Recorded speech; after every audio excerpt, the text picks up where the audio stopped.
ଜୟ ଜଗନ୍ନାଥ। ଜୟ Jagannath. Odisha driver ମହାସଂଘ ଭୁବନେଶ୍ୱର ଖୋର୍ଦ୍ଧା ଜିଲ୍ଲା ଆମର ଜୋନ୍ ଜୋନ୍ 4 ଭାଇଙ୍କର ଗୋଟେ ଆଜି କିଛି ଦିନ ଶ୍ରୀଧର ଭାଇଙ୍କର ଦେହାନ୍ତ ହୋଇଥିଲା।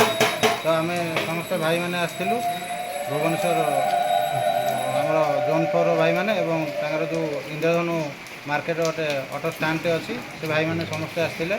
ଆଉ ମିଳିତ ଆନୁକୂଲ୍ୟରେ ଗୋଟେ ଭାଇଙ୍କର କିଛି କଲେକ୍ସନ୍ ହେଇଥିଲା। ଆଉ ଆମର ଅଟୋ ଷ୍ଟାଣ୍ଡର ଭାଇମାନେ ଏବଂ 16 ନମ୍ବର ଜୋନ୍ ମିଶିକି 21,000 ଟଙ୍କା ଦେଇଛନ୍ତି ଏବଂ ଆମର ଜୋନ୍ 4 ଏବଂ ଅନ୍ୟାନ୍ୟ ଜୋନ୍ର ସମସ୍ତ ମିଶିକି ଟୋଟାଲ୍ କଲେକ୍ସନ୍ ହେଇକି 57,060 ଟଙ୍କା କଲେକ୍ସନ୍ ହେଇଥିଲା। ତ 57,060 ଟଙ୍କାରୁ ତାଙ୍କ ଘରେ କ୍ୟାସ୍ ଆକାରରେ ଆମେ 7,060 ଟଙ୍କା କ୍ୟାସ୍ ଆକାରରେ ତାଙ୍କୁ ଦେଇଦେଲୁ। ଆଉ ବଳକା ଯେଉଁ ରହିଲା ଅବଶିଷ୍ଟାଂଶ 50,000 ଟଙ୍କା ତାଙ୍କ ଝିଅଙ୍କ ନାଁରେ ଆମେ ବଣ୍ଡ ତିଆରି କରିକି ତାଙ୍କ ଘରେ ତାଙ୍କ ମା ଏବଂ ଭଉଣୀ ଭାଇ ଭାଉଜଙ୍କ ସାଙ୍ଗରେ କଥାବାର୍ତ୍ତା ହେଇଥିଲୁ। ତାଙ୍କୁ ସେ ବଣ୍ଡଟି ହ୍ୟାଣ୍ଡଓଭର କରାଯିବ 2 ଦିନ ପରେ। ତ ଆମେ ତାଙ୍କ ସହିତ ଆଲୋଚନା କରିକି ଆଜି ଯାଉଛୁ। ଆମର ଭାଇଙ୍କୁ ଗୋଟେ ଦାୟିତ୍ୱ ଦିଆଯାଇଛି। ତାଙ୍କ ଗାଁ ଭାଇ ଆମର ଓଡ଼ିଶା ଡ୍ରାଇଭର ମହାସଂଘ ଅଛନ୍ତି ଭୁବନେଶ୍ୱରରେ। ସେ ଭାଇଙ୍କୁ ଦାୟିତ୍ୱ ଦିଆଯାଇଛି। ସେ ଭାଇ ତାଙ୍କର ଗାଁରେ ଡକୁମେଣ୍ଟ କଲେକ୍ସନ୍ କରି ସେ 50,000 ଟଙ୍କା ବଣ୍ଡ ତିଆରି କରିକି ସେ ଆମକୁ ଦେଲେ ଆମେ ତାଙ୍କ ଘରେ ଯାଇକି ପୁଣି ଥରେ ତାଙ୍କୁ ପ୍ରଦାନ କରିବୁ।